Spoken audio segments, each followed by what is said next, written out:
Hello again, everybody. It's Harry Boxer, the technical trader at thetechtrader.com. It is Thursday night, the 27th.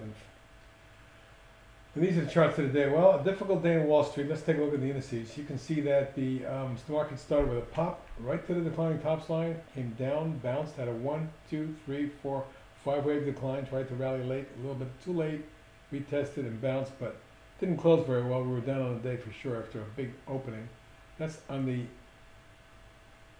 NASDAQ 100. The S&P did the same, getting up to key resistance at 2147, only to drop back sharply, test support and bounce, form a wedge, and then break down at the end of the day. We were down near the lows at the end of the session, and if we break the 2132 zone, I mean, and tomorrow we could do that early. My possibility is at 2130, 2125 quickly. So we'll have to watch that. But let's take a look at some of the stocks long and short today that we have in our charts of the day. BCOR, with an explosive move from April that took it all the way up and then wedged, slowly came out of it. Over the last 3, 4 weeks, 5 weeks, the stock had been moving up slowly but steadily. Today exploded on news, on earnings, and the stock did very well, getting up to 1335, which was a nominal new 52-week high. It did back off. It finished up 110 or almost 10% on a million, which is good volume. And in fact, the biggest volume in 4 months since June. The last time we had that kind of a volume was when it was breaking out here, so maybe we do get an extension to the top of this. What looks like the angle. You're 1516, that's my target. And this one, it is 6.4 days to cover. That could help things along. We'll see if the market cooperates. BVX, well, Bovie Medical Systems, after a nice declining tops line, broke out with a big thrust at the beginning of August. Sees a breakaway gap right there. Big volume. Shot up and flagged, beautiful bull flag. And then exploded and pulled back. Right to test that point there, so there's support there. And it ran up from an ascending or right-handed extended V or wedge, broke out, and now a falling wedge. Look at the falling wedge, exactly, this is where it popped, pulled back for a couple days, and then exploded today. 19% on 500,000 shares, one of the percent gain leaders, number 2 as a matter of fact. Celgene had a big day too. And one of the leading biotechs in the biotech groups, this is what caused the market to do well early on. It got up to 106 before backing up to 104.72, but net up 631 or 6.4%. Volume was 11.2 million. That's the biggest volume we've seen in Celgene and on an up day since way back in December. So the largest single up volume day in 2016. Now it got up to the 15, backed up. It got up to the declining tops and backed off. So look at today's high at 106.13. We get through that. Likely we test 107.5 quickly. There's minor resistance there. The target, though, for me, is going to be up around 111. We get up there at 111 and then pull back and consolidate. We can very well make another run at the next level. We're about 118. So 111 and 118 going forward. This is a promising base pattern for one of the major biotechs. So we're going to have to see if this will help the LABU or not.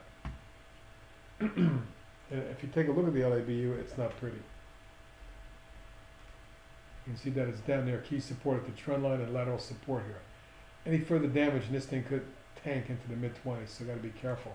The other side of the coin is LABD, which has also run all the way up to resistance at the August high, which was 2560. Today's high, 26. So he went up a little bit above it and closed a little bit above it as well. And he followed through here, and you can see the moving averages have crossed over and they're moving up. Not a good sign for the biotechs. If we can get through here, we're going to look at 28.75. And then much higher than that towards 32.5. So 28.75, 32.5 potential targets if biotechs continue to tank and this continues to move. Look at the on-balance volume moving up sharply. Little CETX had a nice inside day, first coming down and then finishing with a gain on a day of 22 cents or 5% on 391,000, which isn't big volume, but it's the second biggest volume in a couple months. And it coming in above the moving average, I like that. Today's low is kind of key support. If we can hold 430.32, I think we got a shot at making it up to 5.75 and then 6.5, 660 range where the old high was. For now, a promising breakout. Let's see if we get any fall through. Look at unbalanced volume making new highs ahead of price of positive divergence. LMAT popped out of a 3-wave corrective falling wedge, which pulled it back to the prior highs and the breakout point from early September, and then spiked up with a breakaway gap to jump to 16 or 11.4%. I believe, on earnings today, but you can see that the longer term chart shows that this stock is headed perhaps for the mid-20s. Mindbody with a big day, punching it all the way up to 21.05, closing at 20.05, up to 215 to 12%. 1.8 million is the biggest volume that I've seen on an update since it went public. That could be huge. Keep your eye on this stock as it may not be done. Market cooperating. You can see the big drop on heavy downside volume, absorbed and held support. This is key, around 16 and a half, 3/4. If we can get it up through here, I suspect we're going to get a run up near 23. Swift Transportation, one of the better looking trucking stocks, with the right-handed extended V and double bottom in here, broke out, platform broke out and retested the trend line. Snapped back with a price volume surge a couple of days ago of more than almost 7 million shares, and then stalled for a day before resuming today, up $1.32 or 6.2%. Volume maintained around 4 million, and right now it appears that the targets are 24.5 and upwards of 28, 28.5. With 11.1 days to cover, this may very well start to see some more upside. TTMI with a huge day, with nearly 5 days to cover and a jump of 228 at 20%. This led the way today. You can see that looking at the longer term sharply rising trend line, this stock has a tremendous trajectory. Although it did hit the top of that channel and lateral resistance today, I'm going to want to see whether or not it's going to accelerate the angle or whether it's going to maintain this channel. If it accelerates the angle, let's look at the long-term chart. And you can see that we may be headed towards 17 and maybe as high as 19. So 17 and 19, or 17 and 18 3/4 would be your targets going forward. WDC, Western Digital, nice rebound yesterday, breakaway gap today. Got all the way up to 60, almost 62, and backed off to under 60. Still up about 306 today, or 5.4%, and huge volume of 15 million. And you can see the rising tops line is near the top of the channel. A lot of resistance comes in about 65-ish. That would be my near-term target, followed by 68. 4.15 days to cover. It may need to consolidate, or it extends right here. And lastly, on the long side today is XRS, one of the better looking charts all year, coming up from 27 to 83 today in about the last year. You can see how wedge after wedge and then flag in here. This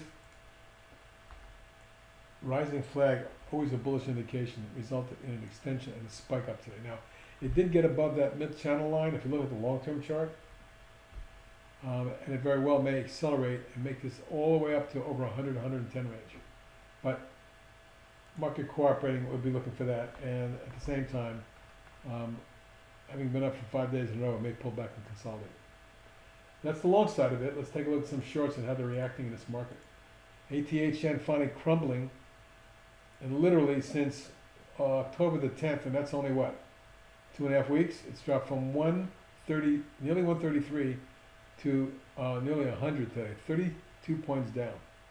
Now, it's a little oversold short term, but the way my angle of ascent shows us, we may very well dip under 100 and reach near the low 90s towards 92.3 range. Looking ugly. DXCM also rolled over from the falling flag here, dropped another $1.83, and if it's at support, any deeper damage, we're going to see 69.70. GIII keeps falling. It's now through the bottom of the channel and accelerating its decline. Looking for a move near 22. LPNT, excuse me. LPNT's been stair-stepping its way lower. This big bear flag over the last couple months broke hard today, down 305 or 5%. I'm thinking it takes out 55 and drops into the low 50s, maybe even 50. LSI, life storage, in a steady downtrend. This is the breakaway gap to the downside. This is a large wedge. A mini one here. It's rolled over from 88 to 79. Near the bottom of the channel, target 77. But if it gets really bad, you can see it's had a long run up. You may very well see something down there, 74, my next target. Or even here, where there's a major double bottom going back at 62. So if this thing really starts to fall, you can see where the targets could be.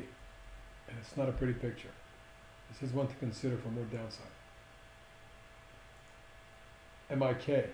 Well, this has been a box of short since, I have to say, I think it was around July in the 27 range. It's now down to 22 and falling. Looks like 20 is coming up. As you know, I do not like the cruise ship lines, Royal Caribbean being one of them. Yesterday I pointed out that it was forming a little bear flag. It cracked today. Look for a quick test of 64. You break that, look out below. I would not be shocked to see high 50s and then even mid 50s. Rogers, another box with swing short. Broke down, rising wedge right to near the moving averages, rolling over hard, and broke support today, dropping 250, 4.5%. Next target is the gap near 49, and maybe as low as 45. Even 42 is not outrageous if it gets down to the January low, 41.92. SIG continues having its problems along with CMG. And I'm not even showing you CMG today. That one we got whacked. Yesterday was a really big hit. Today is even worse. Well, yeah, dropped a little bit further. SIG, you can see the big wedge on it. And basically, when I'm looking at this pattern on a longer term basis, the down channel continues to show rising wedge, wedges, very negative technicals. I would not be shocked to see a test of 70, 71, maybe even as low as 65.6. Texas Roadhouse snapped back a little bit from yesterday's reversal. It was up a mere quarter, 26 cents.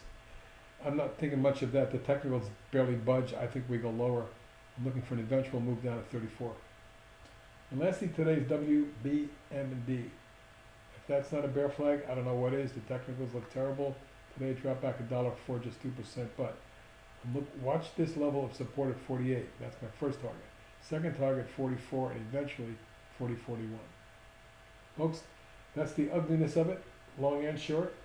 Hang in there, folks. This will get better. Stick with the box, man. I'll guide you along. Bye for now.